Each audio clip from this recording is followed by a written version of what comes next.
পাপ তো সবারই আছে, তো পাপ থাকার পরেও সোজা জান্নাতে চলে যাওয়ার উপায় কি?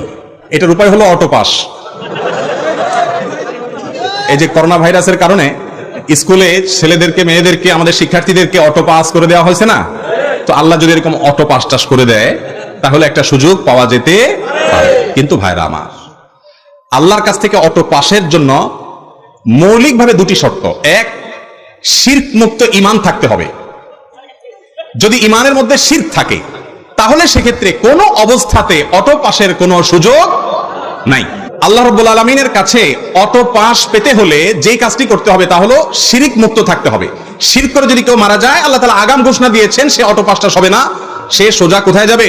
জাহান্নামে যাবে। ইন্নাল্লাহা লা ইয়াগফিরু আন ইউশরাকা বিহি, আল্লাহর সঙ্গে শিরক করে মারা গেলে, তওবা ছাড়া মারা গেলে তাকে আল্লাহ তাআলা maaf করবেন না। মুসনাদ আহমদে বর্ণিত হাদিসে নবী সাল্লাল্লাহু আলাইহি ওয়াসাল্লাম বলেছেন, আদ-দাওয়াবিনু ইনদাল্লাহি সালাসা, আল্লাহর কাছে তিন ধরনের মামলা উঠবে, তার ভিতরে এক ধরনের মামলা হলো শিরক সংশ্লিষ্ট মামলা। এটা জামিনের অযোগ্য, ক্ষমার অযোগ্য, সরাসরি জাহান্নাম। এজন্য শিরক থেকে বেঁচে থাকার জন্য চেষ্টা করতে হবে। এক।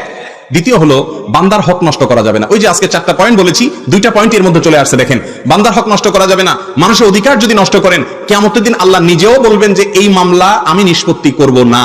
যার অধিকার নষ্ট করেছো তার কাছে এই মামলার ইখতিয়ার, তিনি চাইলে মাফ করবেন। আর কিয়ামতে কেউ কাউকে মাফ করবে না।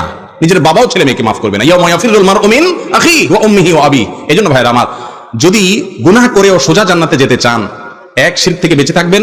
2, মানুষের হক নষ্ট করবেন না। আর 3, সর্বক্ষণ তওবাকে নবায়ন করবেন। কিছুক্ষণ পর পর বা প্রতিদিনই আল্লাহর কাছে লজ্জিত হয়ে মাপ চাইবেন এবং চেষ্টা করবেন গুনাহ ছাড়ার। এই কসরত যদি করতে করতে থাকেন, ইনশাআল্লাহ আশা করা যায় পাপের পরেও আল্লাহ তাআলা মাফ করে জান্নাত দিবেন।